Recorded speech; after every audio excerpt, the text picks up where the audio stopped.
Okay, so this is our first session on non-dual scriptures. Today is April the 18th, 19th, 18th, 23. Okay, so we're going to just open up the discussion talking about the difference between the science of yoga and non-dual scriptures. Okay, so we'll just start there and then we'll kind of go forward. So what is the definition of science? The study and examination of an object. Okay, study and examination of something that is in existence, right? Yes. So when we use Patanjali, we are studying anything that is in the field of the gunas, in the Prakriti field. So, and we're able to make experiments with those objects and can see results by making those experiments. And so these yogis, sadhus, rishis, these meditators for hundreds of years have done their own experiment and they came up with their own results and they have passed that on. And so, and they have written down, or Patanjali has written down on these little leaves. I don't know how he did it, but anyway, there must be a system in those days. They say Patanjali is just a handful of leaves. So I don't know. It's a discussion about who Patanjali really is. Meanwhile, we're going to move on from the science and go into non-dual, Advait, D-W-A-I-T, Dwait, Advait, non-dual. And so having listened to those, the Yoga Vashisht cartoons, the 5 chapters, and read a couple of those stories, this is just a taste. Once you go into it, then of course, you're going to be like one story after another, and then it's just going to like get more and more blown. What do you notice is the difference between our study in Patanjali and just starting with the Yoga Vashisht? What did you notice about the way in which the scripture is written? It's more written like a story, a fable. Okay. Then Yep. Patanjali is more of a factual thing. Yep. Okay, big difference right there. Anything else? It feels like there's a lot of symbolism in it. Okay, so it helps with you have to use your imagination to Yes. kind of go there. It's more symbolic, like in a lot of the things that they were referring to in the videos is very symbolic. And even the characters I found that they used, the cartoon characters, were very much similar to star races, the characters that they used. So it's like it was, to me, I related it to the different dimensions. So the higher dimensional beings. And I think the further you go up in dimensions, the less duality there is. Excellent. Mm-hmm. Okay, yeah. I found it was instead of a fight, I guess, with other people, then it's going inwards. It's the connection with the self, right, and the higher self. And then how Sharon said those higher beings, though, came down to be with the king rather than the king going up to heaven. Good point. Very good point. Yeah, isn't that something? Yeah. Indra is one of the powerful gods. I forgot exactly. He's the god of. He's one of the most powerful gods. So he himself kept bringing, sending messengers down to entice the king Mhm. enjoy the pleasures of the results of his sadhana or his efforts. But the king was so clear that he kept refusing, and that's very impressive. And so what do you feel about that? Like, what would you say about that in your He's own personal life? he's obviously reached a certain level of sadhana, I guess you'd say, or samadhi, a certain level of samadhi, because then he's not reaching for anything. He's not, he knows that the ways of life are fleeting. Mm. And the same with the Ram Ram. Yeah. was that he was, he tried everything, and he was just, then he got bored with it all, and knew that, yeah, some things will bring you joy, but then what else? What comes next? Exactly. They're short-lived. Yeah. And then you have to start all over again and just waste your time trying to get the next object. He says, well, and I know we're kind of going a little bit ahead, but Ram fell into a, what do you call it?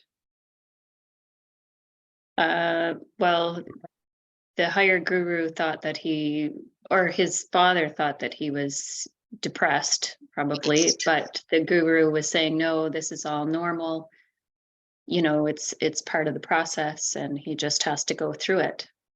It was the dark night of the soul, as we call it. Yes. Well, and I've actually can relate. I think Yeah, I've gone through that. Right on. I Yeah. think all of us can, because we're on Yeah. the spiritual path, and disillusion is the word for vairagya, right? So vairagya, it means dispassion. It just means that, well, what does it mean? How do you understand this? It's the definition of vairagya. It's, Oh, sorry, go ahead. no, go ahead. I was just going to say it's the losing of the attachment to the senses, and that our physical body is not, and how we feel through our physical body is not how we need to relate to the world, or there's something more beyond that. Mm-hmm. Mm-hmm. Yeah. So he was already, he had full Disillusion. experience of all of it, right? So Yeah. and he wasn't happy. So Here even the king and him, they had these riches, they had all these wealthy things, anything they could ask for, like they said, they had food and people at their feet, and doing everything for them, but they still weren't happy. They still weren't content with that. yeah. Very disillusioned with the real world. Yeah. Mm-hmm. Yeah. Mm-hmm. So let's just spin off of this and we'll come back. But, tell us something about yourself that you feel you can relate to with Ram and the king. Any scenario that happened to you. Yeah, totally. Sorry, I'm going to jump right in here. Yeah, go ahead. We downsized our house a couple of years ago, and as you can see, I might see patches on the wall behind me because I'm prepping to paint.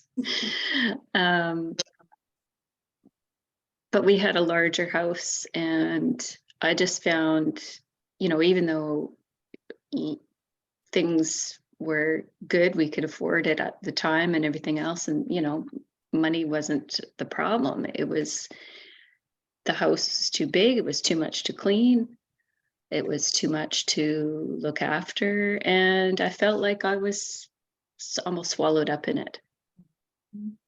And now we've downsized and I feel like, yeah, this is a better fit. I don't need those extra things. And I don't want those extra things. You know, I don't want the extra space per se, other than, you know, I like my yard, I like outside space. Mhm. But I don't want the extra problems, I guess, too, that just comes with more and more and more, you Yeah. know? Yeah. Okay, so you had the problems, and the problems created the new desire to downsize. Yeah, like we had a bigger hot tub at the other place. We do have a hot tub here, and I wasn't even wanting a hot tub. And, you know, even the want for a hot tub is, you don't realize when you get one that, oh, there's lots of maintenance involved and you're always constantly looking after the water. And, you know, it's much better when somebody else looks after it and you can just hop right in. But these little wants that you get, they are time consuming. They start to take away from you. They take away from your energy after a while if you're not if your heart isn't in it, in order to put that energy into those things. So Okay, thank you. Okay, anybody else want to share about something that you can relate to in your own life about disillusionment, what they call vairagya, a dispassion for the external world? I too went through a phase of, I guess I call it the dark night of the soul. And I mean, I've heard other people call it that, because it was, for a long time, I didn't really hang out with anybody because I didn't, I guess I was bored with the conversations Mm. of what Mhm. someone up the road is doing, or what somebody did, or what someone's wearing, because I really don't give a shit, to be honest.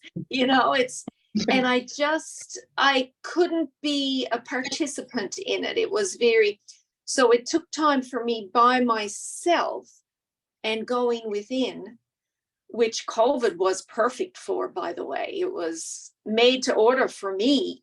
I don't mean COVID was made to order, but the time that it gave me was made to order. And that's when we too downsized. Scott and I sold our house in Carbonear and we moved here because we had this place built and it was our summer home, summer cottage.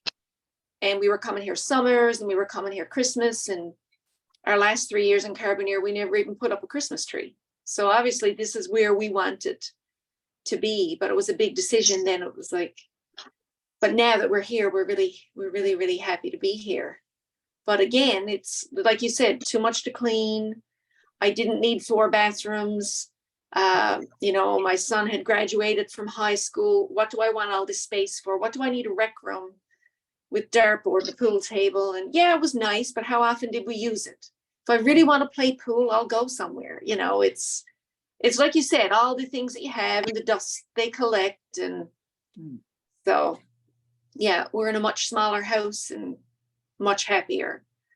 But I found I am socializing more, but I find it's so funny. If I have like a couple of days where there's a lot of socializing, I'm like, oh, it's really peoply. I think I'm going to have a me day. Yeah, withdraw. Yeah, Yeah. exactly. So yeah, it's on a smaller scale, but you're still taking the time for you to regenerate. Yeah. Mhm. Okay. Yeah. Thank you. Yeah, Ellen, you want to say something about your? Yeah, well, I think I went through a dark night period as well. My wife passed away a couple of years ago now, but she was disabled. So I spent about 10 years just being her sole caregiver. When she passed away, I found myself just lost. I didn't know what I was going to do. I didn't know how I was going to get out of my funk that I was in. So I just knew I needed to do something. And I was guided towards the path of yoga. Mhm. And that's how Yeah. I've come about. Yeah, so there seems to be this necessity of getting disillusioned with the way things are, or the way things have been showing up for us, and realizing the limitation of it, and the pain that comes with that limitation, and the promise of satisfaction is not true.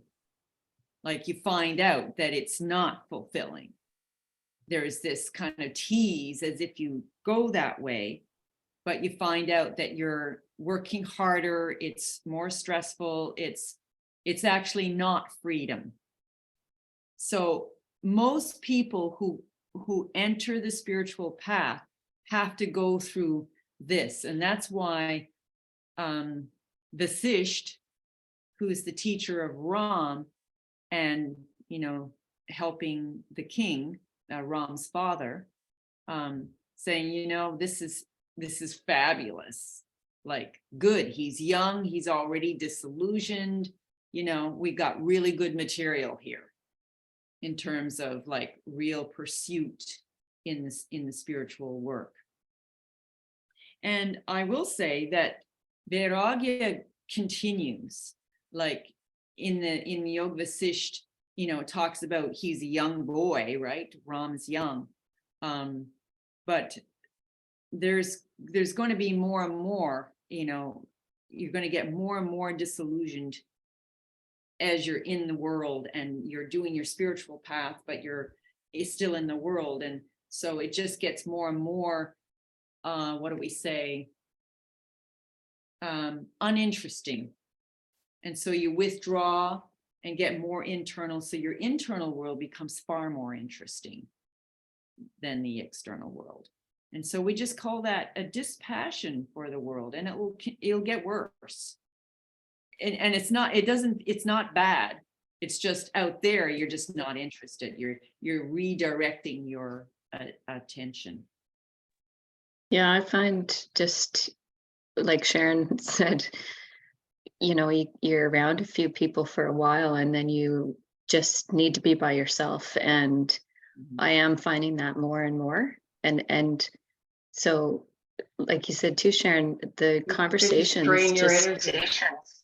yeah, conversations just get really boring after a while, because you even almost with the same people feel like it's like, haven't we had this conversation before? And it always ends the same, and then it's like, what am I doing? Why am I, Here. here and hanging out with these people when I can be meditating? Exactly. Yeah. Yeah. Okay, so is another question here is, what's the difference between renunciation and follow your truth? In the commentary, there was that discussion, or that talk. I think renunciation means you're deliberately leaving something behind, whereas following your truth, you're not deliberately leaving anything behind. It's just, as you follow your truth, these things fall away. It's kind of like someone, yeah, I even compare it to, what you eat. So I've been naturally moving away from, meats. It's not because I say, oh, I am going to eat vegan and that's it. It's just, I'm naturally eating more natural foods. That doesn't mean I don't eat any meat, and I don't have any attachment to eating it or not. It just means my body is naturally wanting less. Mhm. My body's been wanting less and less coffee. Now I'm drinking a dandelion tea that has no caffeine, because my body just been wanting less and less. So renouncing it would be, well, that's it, I'm giving this up and I don't want this anymore. Whereas if you're just following what you feel, things naturally fall away. That's what I feel the difference is anyway. Excellent. Yeah. That And sounds really good, Sharon. Yeah, if anybody want to add to that, but it's pretty good. So renounce, like the old yogis used to, walk around with that idea, like in order to be free, I have to renounce. So in the old days, the father of the family would renounce the family and go off into the forest or the hills or something like that.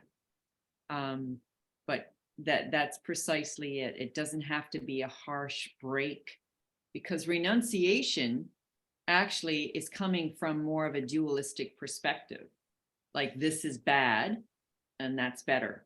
It's still creating the duality. Whereas following your truth is more like an inclusion, but understanding that you're evolving and that you have choice and that there's a way to work through it all in order to keep, evolving into higher states of consciousness. And you don't need to negate, you can just choose. So it's yeah. Anything else about that?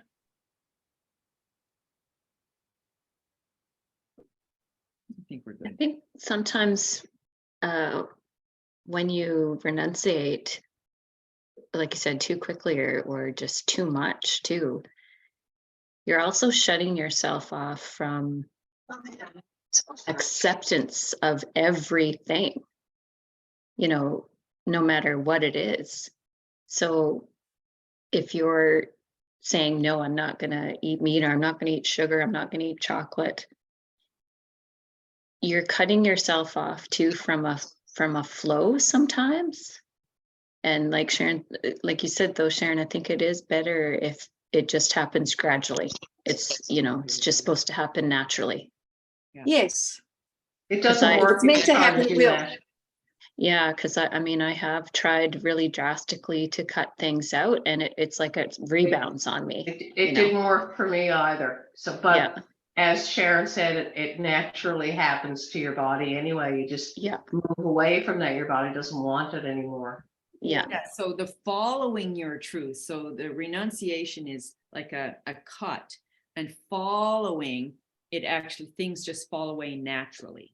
So you follow your truth, you go for what is more true, more real, more organic, what more natural, and then everything else that's not in alignment with your vibration is naturally going to fall away. So, okay, very well. That's excellent. And what does it mean to have sincere spiritual practice?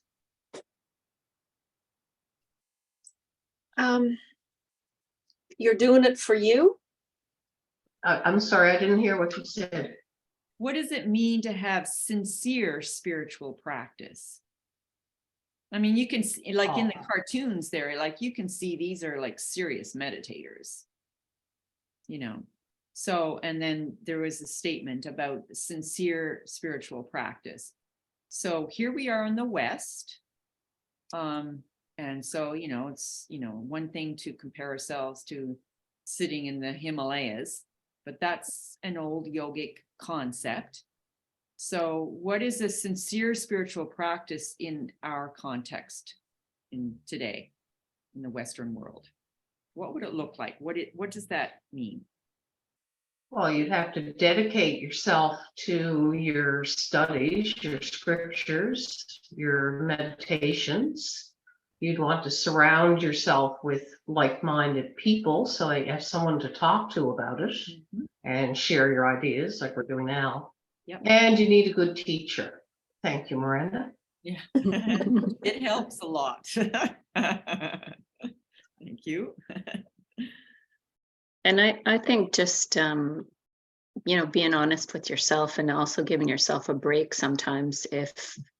If you feel like it's getting too much, then, just go away from it, from anything that you're learning and you feel that you're, okay, I've almost had enough of this right now, but then, just take a little break and still keep coming back to it.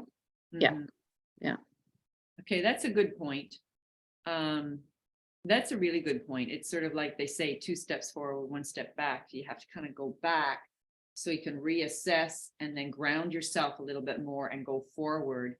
And the thing about stepping back is you get to experience what the old way is after you've tasted being in more bliss or in a more sattvic state. Yeah. So you need to get stung in the right. Well, it actually gives you a little bit more motivation and persistence than to keep going forward, you know. Keep Yeah. pushing yourself. I did a lot of forcing myself for a while there, and that didn't do me any good at all. Mhm. Mhm. So what would the difference be between like forcing and discipline? I guess forcing is when you let your head get involved and get down on yourself if there's something that you had planned to do in your practice and didn't do, and you're really hard on yourself. Whereas sincere is you just understand it and just allow it. Just allow it's Very meant to good. be. There's something flowing from within you that's guiding you forward. So that's a sincerity. You're in contact with that sort of this force from within, Mhm. and it's sincere. That Like makes you want to do it instead of forcing yourself into doing it. You're looking forward to doing it. You have a discipline that will, come to fruition after a while. very good. So the discipline is coming from that internal force, whereas forcing comes from the ego, trying to live Yes. to an idea. So there's the two difference. Yeah, you're not trying to do it to impress anyone. Yeah. Yes, exactly. You're doing it for yourself. Yeah. Even though as you heal yourself, you are helping other people, the people around you, Mhm. right? Yeah. And that's the other thing too, I noticed in the video about finding your true self. Like, I don't feel like we're meant to do that and then be alone on a mountaintop. I think that we're meant, as we work towards that, to be around other people and share that and help others and share our vibration and share our light and share our frequency. You know what I mean? As we're doing It it. certainly helps you practice what you know. And that too, yeah. You gain more confidence, just like the king, he thanked Indra for his offer to take him to heaven, but he was like, no, I'm fine. Now that's it. So that's another question. It's like, it seemed kind of clear that the king was very, very clear Mhm. of what the temptations were. And but normally for us, the temptations are there, but we don't have Lord Indra saying, yes, you'll get everything, but you won't get freedom. Right? So what was the thing he said? So will you get self-realization, or will you get freedom or happiness? And he said, Will no. I get to know my true self, I think is what he Your said. true self Yeah. or something. Will I find my true self? And he said, no. Yeah. He said no. Yeah. And he also said that they would still be beings or people, I guess, that would think that he was better than them, or would be jealous. I think is that what he said? So what he was describing was duality. And that's why I thought about dimensions right away, because as we move up in dimensions, of course, there's still duality. There's less duality in the 5th and 6th dimension. There's less duality in the 8th dimension, but there is some duality. It just gets less and less as we go to each dimension. So I felt like what they were calling heaven was in one of those dimensions. It probably wasn't the 12th or the 15th dimension. They were referring to probably 4, 5, 6D maybe. Okay, So that's, I was thinking dimensions. I always go there when I listen to something like that. Mhm. Yeah. It also, oh, sorry. No, go ahead. It also reminded me of the cities, like the gifts, that you achieve as you ascend, and that those themselves are the distractions too from true enlightenment. Yes, that's a big trap. Yeah. That's like Lord Indra coming down and tempting. Right. Yeah. Yeah. Yeah, absolutely. It's a test, but it can be a real big distraction because you can get lost on that. So going back Mhm. to like sincere spiritual practice, what is the main component that keeps a person sincere?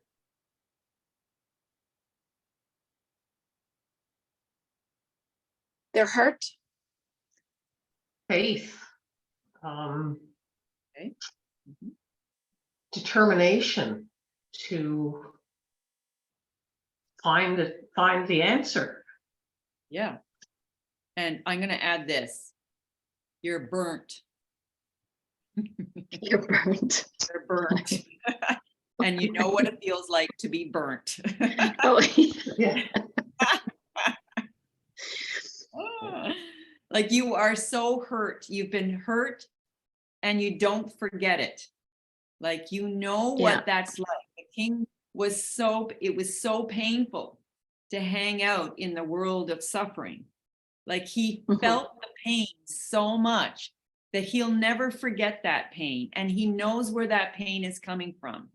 Mhm. He knows that the world does not give satisfaction, even though Lord Indra is trying to tempt him with all this other stuff, but he does not go for it because he's been he suffered and he remembers it. And that's called vairagya. Right? So that is the quality of a sincere spiritual practitioner, is strong vairagya. And that does get stronger as we keep going on the path. Mhm. But that's as we just said, temptations and distractions can come along very easily and dilute the intensity of our practice. And so there is a thing in Patanjali, it talks about, to the degree of intensity that you do your practice, that's the degree of results that you have in your life in terms of the bliss and the experience. So if your sadhana is intense, you'll get more results sooner and higher states of consciousness. If it's more diluted and lots of distractions and all of that, then your sadhana will have those, equivalent results. Okay, so let's carry on here. We're talking about non-duality, Advait. What was the thing about Ram saying when he went off into to have those experiences, traveling experiences? What was it that he said that when he came back, he realized like he was disillusioned with studies and he knew that wasn't going to do. And then he went off and did the traveling. And then he came back and what did he realize? Each place he went to was no different. Like the experiences were no different. They ended up being, he Empty. went to all these different temples and but it was all, to him, all becoming the same. Right. So how does that relate to us? I think, we're human beings who want to travel this earth and see all these temples as well, and experience, oh, what does this feel like? What does that feel like to be there? What am I going to see that's different? But in the end, you don't really need to go anywhere to experience what you're truly seeking. That cuts out a lot, doesn't it? Yeah. Ram was young. He must have been in his late teens, maybe, when he did the traveling. And so now he realized that, and that was a spiritual practice. A pilgrimage is spiritual. So he was wanting spiritual experiences, and he goes to all these temples. I mean, you've probably gone to certain temples or whatever, churches and temples. Stonehenge and and sort of like it's all external. Yeah. Yeah. It's just like, it's just the form, it's just the building. And then, you might have a priest or a pujari or someone who's sort of conducting this service on the inside. And then you have that little bit of an experience, but it doesn't really touch anything on the inside. It's just, it's one after another. Yeah. Mhm. So what did he say about these experiences? Let's go a little further, what you were saying there, Justine. Well, maybe somebody else wants to comment, but I'm just thinking that, he became disillusioned with the fact that doing all these things would bring joy. So he realized that, he traveled so far and he did all these things and he had all these riches and all these opportunities and it just didn't satisfy him. So experiences. Empty experience. Yeah, Exactly. emptiness. It's like there's a rise in the experience and then there's a decrease and then the experience is over and then that's it. Like you don't gain anything. They're just passing, they're changing, but there's nothing remains. And I think that's where he was getting kind of like disillusioned. And so that's went into a big despondent type of state, right? After that whole journey, getting like, wow, I went through all of that and coming back seemed to be nice. I got all this joy and happiness and then it's over. And now what? I'm not elevated. Yeah. Yeah. Okay.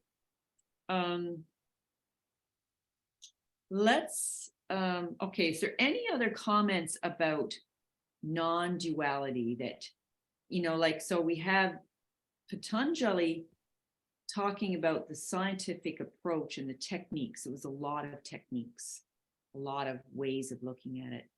And now we did the cartoon thing.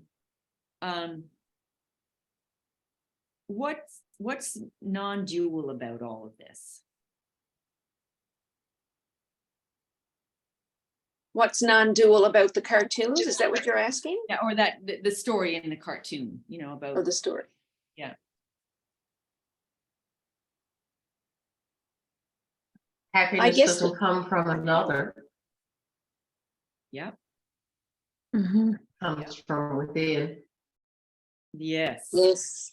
Yeah, everything, and you could say everything comes from within. All the joy comes from it. it. Yeah. And that's what's non-dual. Right? Like it's just Means you're not looking outwards for satisfaction or anything that that it's inside. And what's inside is everywhere. So it's non-dual. That's right. I feel like non-duality is oneness and it lives in the heart. And duality is ego and in the mind. Yeah, very good. That's a nice discernment. Yeah, that's a quick discernment. Yes, it's much more complicated than that, but that's like, yeah, in general, that's where it is. You're in your heart, then you're in oneness when you're truly there, right? That's where you find unconditional love. Right. Okay, so let's go right into I'm gonna just share the screen here and we'll just read some of this and then we'll open up I'm just going to grab a drink of water. I'll be right back. Yeah, I'm gonna share the screen. Here we are.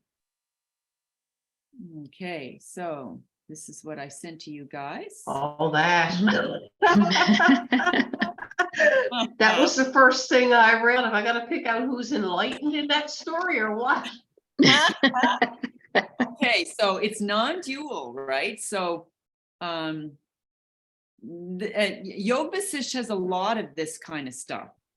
And this is what I want to, this is just one example of tricky stories. Not tricky, but just. Yeah, like the mind cannot handle it. right? Right. And that's what's non-dual about it. The mind is not happy with this story, you know. But the non-dual part is there's a truth inside of this, and it keeps bringing us back to the truth. So let's have a look at this. So here we go. Once upon a time in a city which did not exist, there were 3 princes who were brave and happy. Of them, 2 were unborn, and the 3rd was not conceived.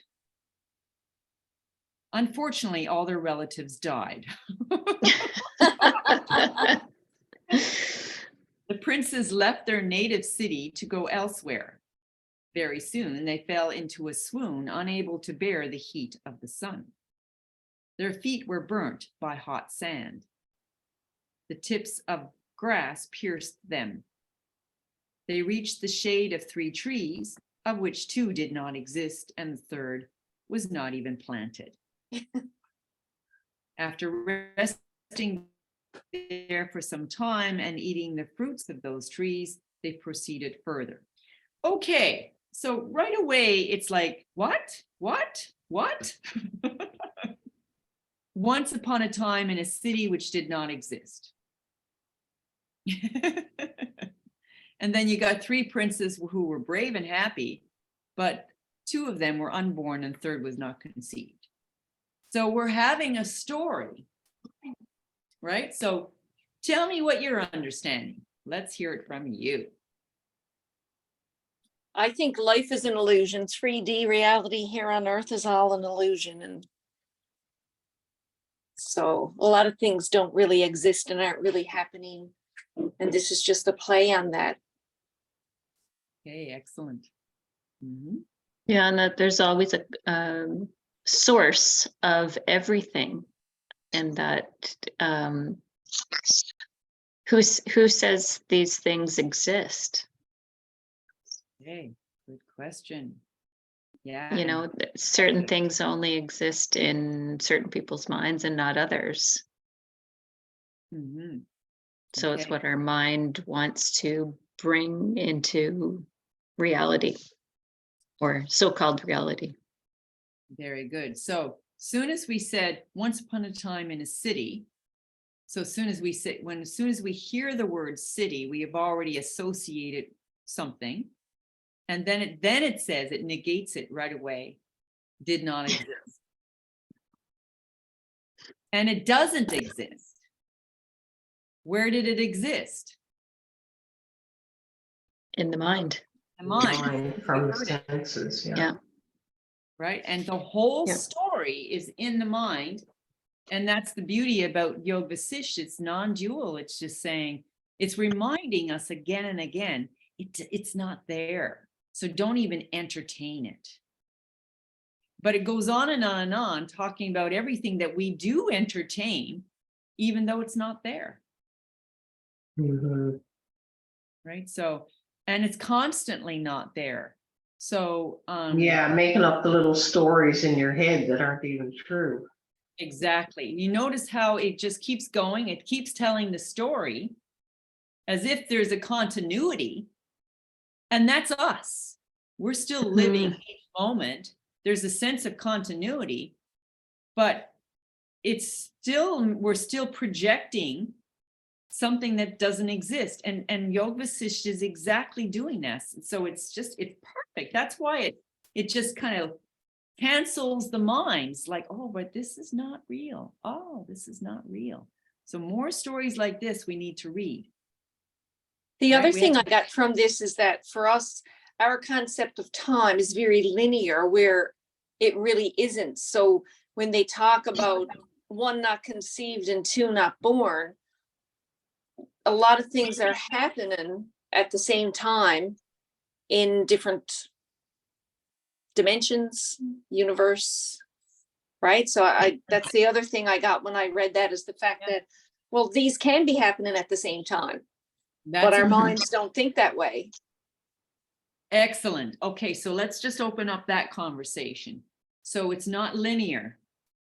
Everything is happening all at the same time. Like time This is another beautiful thing about Yoga Vashisht. It uses time like that. Past and future are all happening simultaneously. Well, it's kind of the mind trickery, let's say, when people are arguing. There's more flat earthers now. People are believing that there's a flat earth. And then it's like, where did that come from? Because I thought that concept was squashed, right? That we should believe in a round earth. But yet now there's these people starting up this new movement again, that there's a flat earth. Yeah. Right? Right. So who's right and who's Maybe wrong? it is. Maybe, and like some people, It's only the way we look at it, make it look round. right, and some people are saying that dinosaurs never existed, and I would say, well, I lived in Drumheller, Alberta. I grew up there, so I'm like, no, I truly believe that, but that they do exist. But that's the thing, if someone has not experienced it or made a connection through other experiences, then they're not going to believe that something is in existence. Excellent. Yes. So again, it's the operation of the mind. The mind is projecting, so you have evidence that dinosaurs exist. So in My mind, yeah, I've seen the skeletons in the earth. I've seen it. yeah. But other people will say, well, that was just put there. It's still not real. So they don't want to even go there to think that it actually happened, Okay, and I'm going to ask one more question. So now there's the four of us, and we're having a discussion around dinosaurs or flat Earth. Is it a round Earth or is it a flat Earth? Did dinosaurs exist or not? Where is the Earth and where are the dinosaurs right now in this discussion? Where is the earth? Well, if time is linear, it's in the present, past, present, and future. The Yeah, earth is. yeah. Okay, so it exists here, Right. right? So Yeah, yeah. in the field of non-duality, that's why they'll say there isn't a flat Earth or a round Earth. It's not a discussion. Or you say, okay, yeah, you don't say that there's both. You just say there isn't one or the other. It either is or it isn't. Because, just notice what's happening right now when we're having the discussion. Notice how we go into the mind and make Mhm. a kind of like, yes, from my past experience, this is evidently true. And then, oh yeah, so-and-so is negating. And then the ego comes in, no, they're wrong, I'm right. Yeah. Right? But Yeah. so that's all duality. Mhm. And Yoga Vashisht is constantly showing us, don't go down that road. I'm not even going to feed this thought.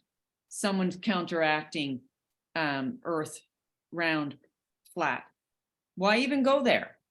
What's it going to do for any of us to have that discussion? So it's all coming from the mind. Mhm. And the mind is labeling everything, trying to label everything. Yes, and that's the duality. Right. It keeps dividing the oneness. What do you call it? Dividing. Fraction, Yeah, fractals. fractals, yeah. Yeah, very good. Okay, so this story is, and you can read a couple more and you'll get slightly different ways of it coming across, but they're always trying to pop us into the state of oneness so that the mind is eliminated. Right? That's a non-dual way of talking philosophy. It's like it pushes you into the truth so that you do not entertain the mind. Okay, let's look at something else here. I just want to ask if anyone's listens to Dolores Cannon. Anyone here familiar with- Sometimes, yeah, sometimes. because I heard one of an interesting one she had. She said, human beings are the only people who manage to find a way to measure something that does not exist, time. I Well really like said. her. I like her Yeah. stuff. Yeah, Well said. So she's a Yog Vashisht herself. yeah. Excellent. Yeah. Yeah. Okay, so yeah, so the idea here is what does this story teach us about how to function in life?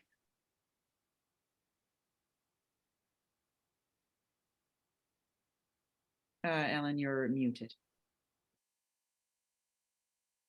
Oh, there. Sorry, it just, yeah, I was having a bit of trouble there. It shows us that what your mind conjures up is just an illusion, of course. You can live in a world of illusion if you want to, but it's Yeah. really just not real. And, like for a spiritual practitioner, what will the spiritual practitioner decide to do with this? I guess Oh, it that- shows you create your own reality, so Mhm. you choose what you create. What you're experiencing is something that you've already created with the thoughts that you had. So you can use those thoughts to create what you're going to manifest. Right. And but the spiritual practitioner, what do they normally do? What do they do with that? You're watching what's coming and going in the mind. You have And to you're become deciding the watcher. Yeah, become the watcher and decide not to participate. Yeah. Don't feed it. Right? It's like, oh, well, I'm already an illusion. Why am I feeding the rest of this? Like it's already not there. Why am I pretending it's there and then creating more? It's Mhm. already not there. Like right there at the very beginning, right? Once upon a time in a city which did not Did exist. not exist. There it is, right there. And look, there's, I don't know, a couple of paragraphs. And the whole story continues. It should end right there. Period should be right after it exist.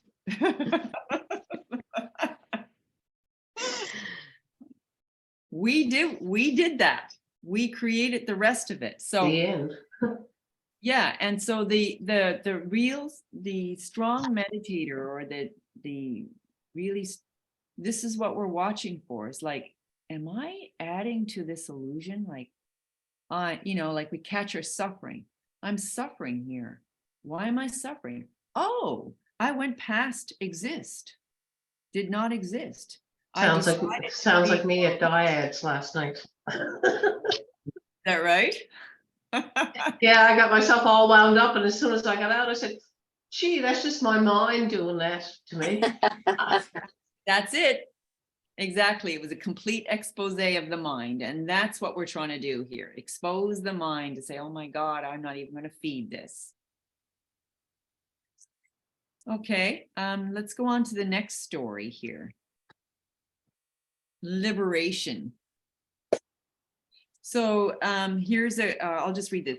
What is this story? There was in ancient times a king called Padma. Padma is lotus. He had a queen called Lila or Leela and ruled a large kingdom extending thousands of miles. The queen was so attached to her husband that she did not want him ever to die. With grief in her mind as to how the death of her husband could be averted, she consulted the courtiers, ministers, and learned pundits of the king's assembly. Is there any way to prevent the death of my husband? The queen asked. They all said, there is nobody who can prevent the death of your husband. There is no remedy for that. Everybody who is born must die. So she's in grief, and he hasn't died yet. Okay, so she's already in grief. So she's grieving something that hasn't happened. She's already sick in her mind, right? We call it sick, but we, call it sick because, I mean, from the yogi perspective, why are you grieving over something that hasn't happened? In your head, you created, it's already happened. So in her mind, it already happened. And then it did happen. Okay, so, but here she's already grieving.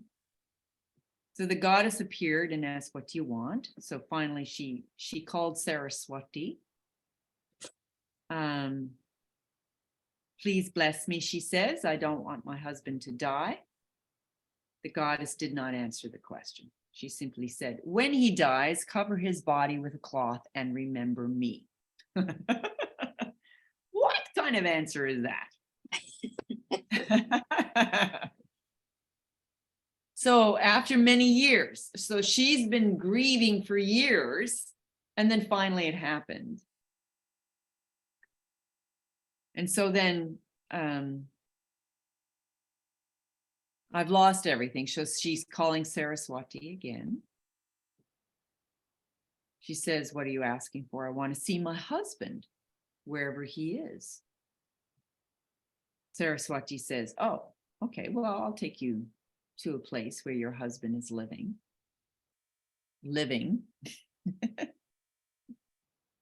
Saraswati touched the queen's head, and they were transported to another order of space and time where her husband had reincarnated and was ruling another empire. The queen looked around. Where am I? Saraswati, who was beside her, said, this is the empire of your own husband who has reincarnated in another space-time. Where is my husband? He was an old man, 72 years old. And this husband is 72 years old, though he died only yesterday. Okay, so now see what's happening in the story? It's pushing the truth at her face, but her mind is blocking it. Right? So Saraswati already knows that her husband is not existing in the way that Leela's mind is operating, right? So she's thinking in a linear way. Husband dies, he's dead, he's gone, she's lost him. But Saraswati knows husband was never the way she thought that Saraswati thought of him. Well, Saraswati is showing her the fractals. Good. Yes. The many different lives that we all live in these different parallel space-time. Because even when we try to make one simple little decision, that decision splits us off into another way of living or another way of being. Mm-hmm.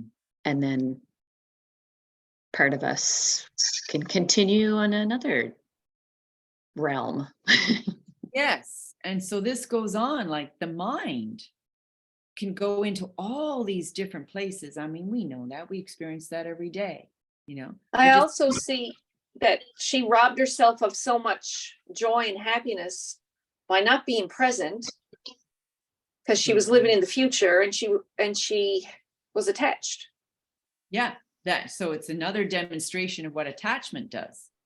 Yeah, so she lived in fear of something happening until it happened. Like, how sad is that? Yeah. When your partner is 72 years old, you should be happy that you've had that long with that person, or maybe not. Maybe you're happy that they left. I don't know. Yeah. But whatever it is, don't suffer. Right. I mean, you're going to grieve, obviously, but why grieve for 15 years leading up to it? because you're afraid of it happening. You could have 15 happy years. And then when it happens, well, you go through the grieving process. But that's the first thing I noticed when I read that, is like, wow, being that attached and being that afraid, she lived an unhappy life because she lived in fear of what was going to happen. What It's she pretty thought was sad. gonna happen, or what she had up in Which- her mind that was gonna Yeah. happen. Yeah. Yeah. Yeah. Okay, It's sad. Mhm. So, so you're saying she lived in fear. Okay, what's the remedy? What would you tell someone who's projecting the loss of something to get them into a state of oneness? Well, I don't know if Well, there's you're gonna anything you lose can in say to some time someone. anyway. Ellen, say that I was again. just gonna say that you're gonna lose it sometime anyway, whether it's today, tomorrow, or in the future. So you have to be able to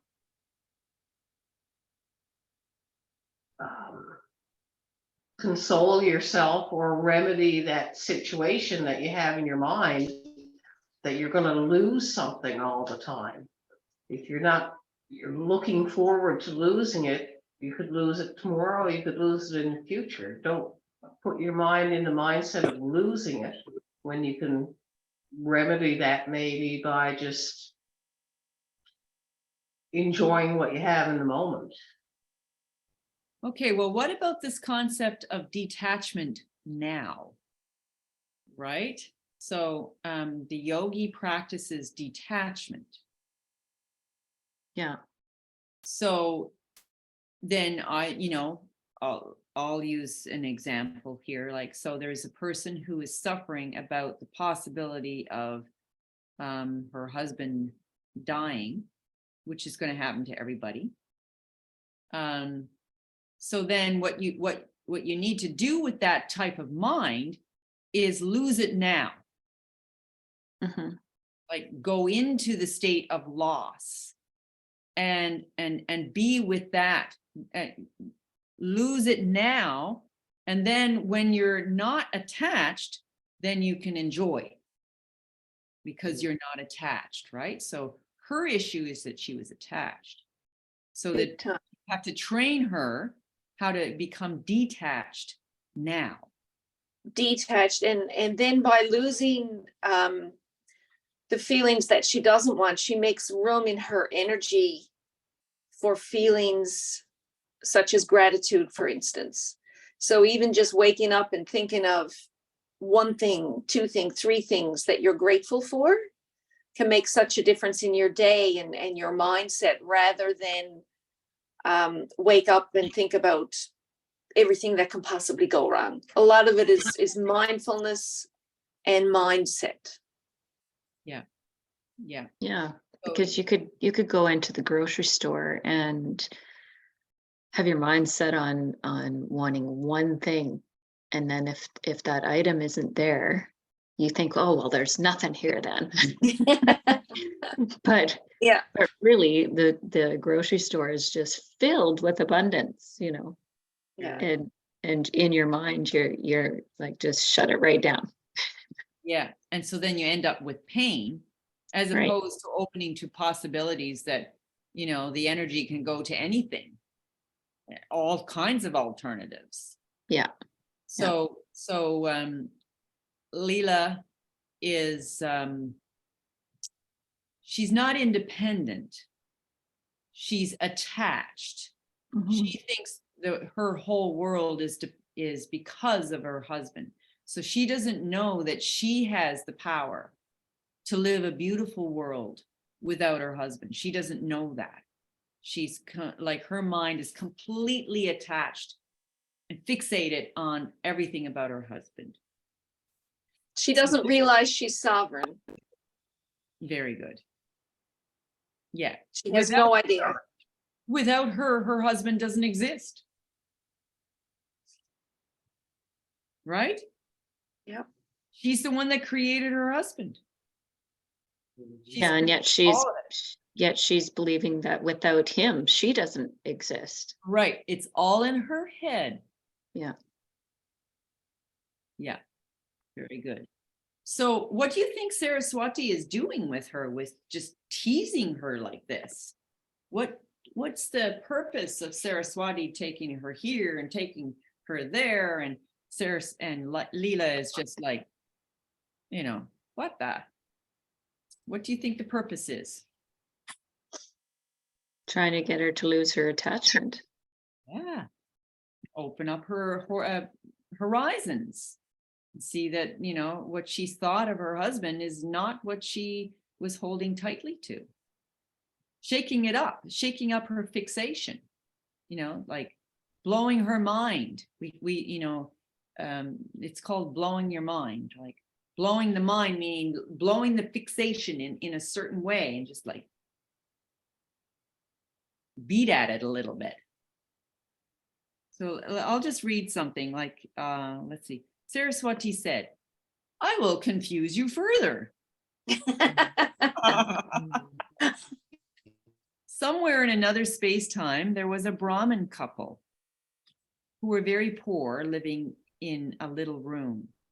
Poverty was their only property. Misery was their fate.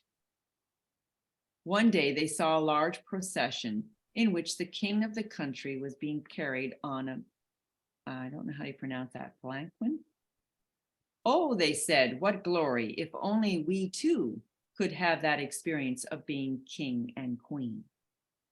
With this deep thought, they died.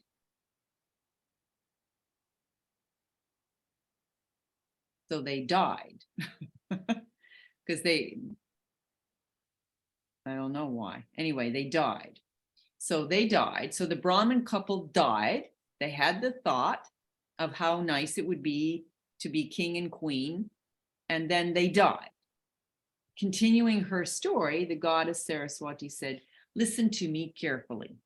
This Brahmin couple who died 8 days ago were reborn as yourself and your husband in another space-time where your king ruled for 50 years and died."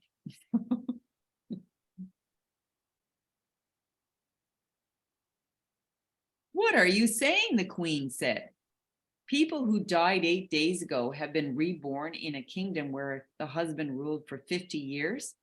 What is the connection between 8 days and 50 years of our lives? Keep quiet and listen to me further. This old man is your own husband, born again in another space-time.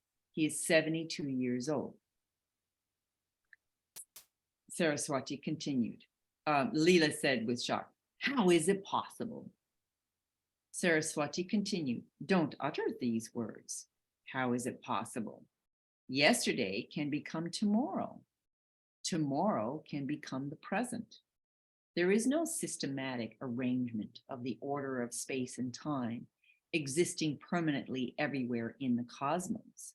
This idea of past, present, and future is connected with the way in which the consciousness perceives the operation of space-time outside. And in the operational process of any individual observer being conditioned by space-time, there is an interaction of relativity between the seeing and the nature of the object, so that you cannot know what is actually happening. So we're limited. So I'm just going to make a comment on this. So from reading that so far, what do you think Saraswati is doing with Leela? Opening her mind to the possibility of other realms, other reincarnations, Yeah. making her think outside the box, for sure. Yes. What's going on with this space-time thing? I think it shows her how the spirit or the divine is moving through all things, or it enlivens all things. But we or Leela and her husband are the divine themselves. So then they're able to be in all past, present, future, Very good. to help you to realize, or to help her to realize, that she's a divine being. And yeah, she's a divine being, and the divine is animating her. Yeah, very good. So Saraswati is saying all of this, it's coming from a place of truth, but she's using the mind and all these stories to blow the mind of Leela. But the thing with Leela, what do you see? Like she's attached, like she's not able to break through. Mm-hmm. So anything more you want to say about Leela? What's going on with her that's unable to get shaken by what Saraswati is saying? Because she's attempting to understand with her mind. And it's not a concept the mind is used to.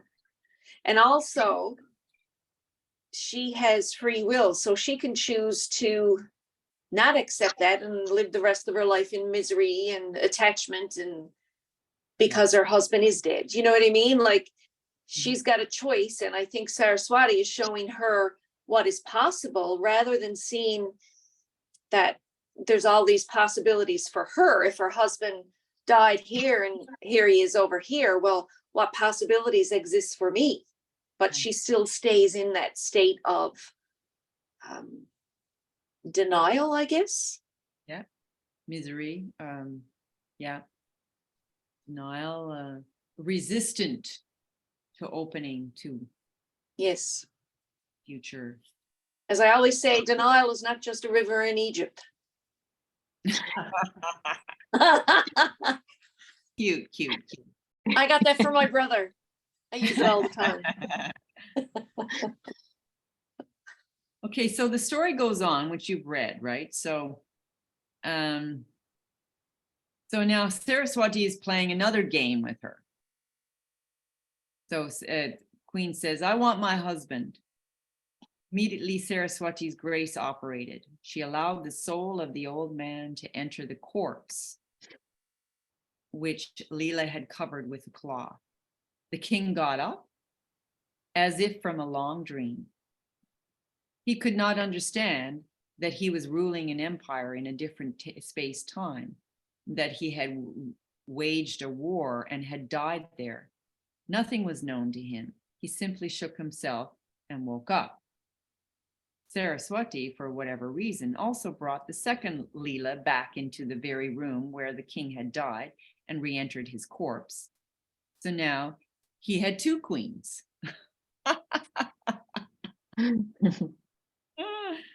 Leela could not understand this. I don't understand anything.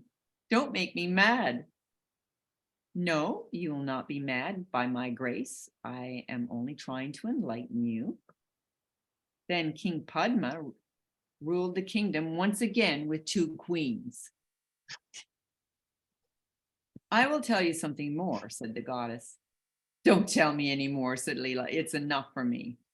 No, I want to illumine you properly. The entire kingdom of thousands of miles that your husband was ruling was actually inside the room of that Brahmin couple who died. Leela said, the room was too small, approximately 10 feet by 12 feet in that kingdom, whereas my husband's kingdom was thousands of miles. And then Saraswati says, space-time operations are mysterious. They can delude you into the belief of anything whatsoever, and you will not know what is really happening. The large kingdom of Padma was actually inside the room of the Brahmin couple, which was so small. And she continues, now I shall go further. The large kingdom of the old king is inside this room where your husband died. And then she goes on and says, I'm telling you all this so that you can understand that nothing whatsoever is existing independently. Neither are you existing, nor your husband, nor the world. Nothing is there. You cannot say what is there. Anything can be anywhere at any time and in any form. Yesterday, today, tomorrow, there is no meaning in these things. The great chaos of perception has been presented before you by space and time. Because of this mysterious, unexpected, shocking operation of space-time, you are unable to know that you are also involved in it. If you are involved in the world of space-time, you cannot make any reference to the world of space-time because that reference will only apply to you, will apply to you as well. No one can say, I am here or that is there, because this I is vitally connected to the existence of that. And that is vitally connected to the existence of this. Okay, so are you following? Right? So, if you can just stay with the truth of this, because it can be a little intellectual, but got to stay with the truth. What do you understand from this? Everything is interrelated in such a way that nothing can exist independently. It's nice. So she's drawing, like breaking the mind first. She's blowing her mind. And she has to blow Leela's mind at the time when she's most vulnerable, because the structure of her mind is already vulnerable. And so Saraswati is going to come along and snatch it all away from her, right? She's trying to actually save Leela from suffering more, right? Because Leela's in her mind grasping, but none of it's true that she's whatever she's grasping and hanging on to. So Saraswati wants to smash the whole thing for the sake of her liberation. And so she's saying, like, you think your husband exists independent of all this time-space stuff. And that's why she threw in all this different time and different space and different examples and everything. So just say this last line and then we'll wrap it up. Everything is interrelated in such a way that nothing can exist independently. So that's the grounds of that is oneness. Everything exists by the operation of all the things that are taking place in the universe, so that every individual, so-called, is a universal unit. Okay, so we'll just end there. Any comments about that? What are you getting with that last paragraph? Where the Cause and microcosm. effect. Sorry. Oh, go ahead, Ellen.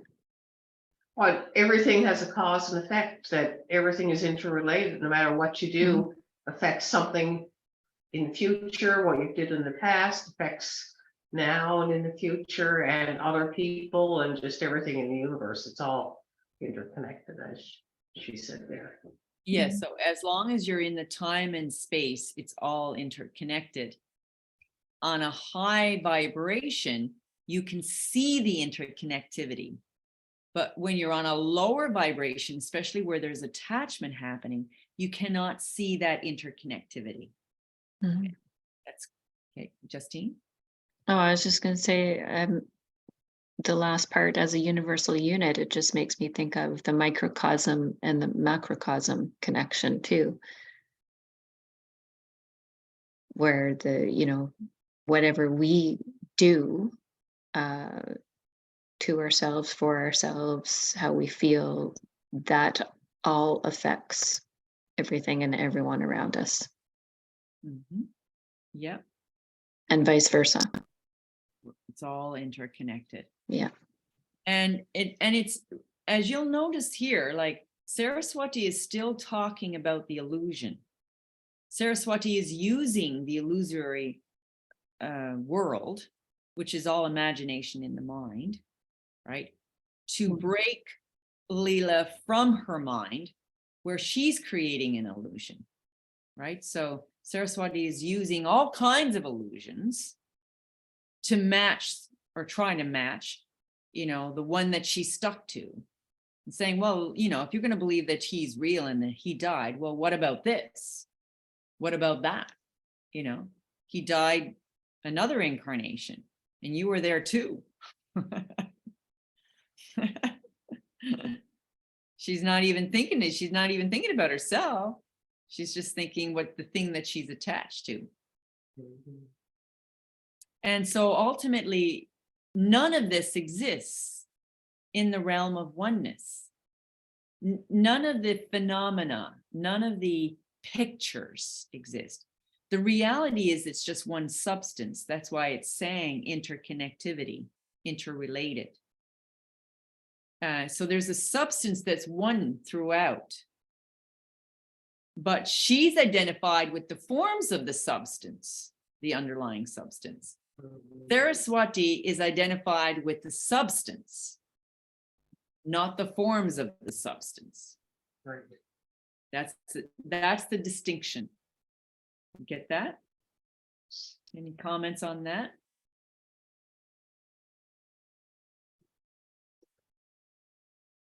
She's identified with the Prakriti and Right, not Purush.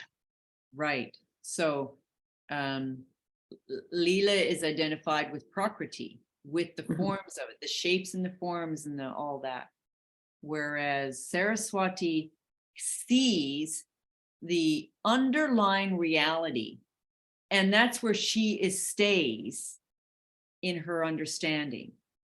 Whereas Leela does not have that understanding, but Right. Saraswati's trying to get her there.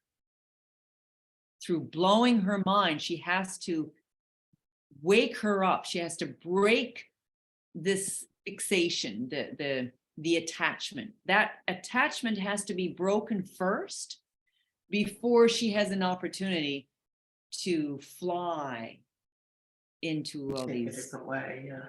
Yes, exactly. Okay, we're going to end now. Any last comments before we? Well, that was fascinating. Thank you.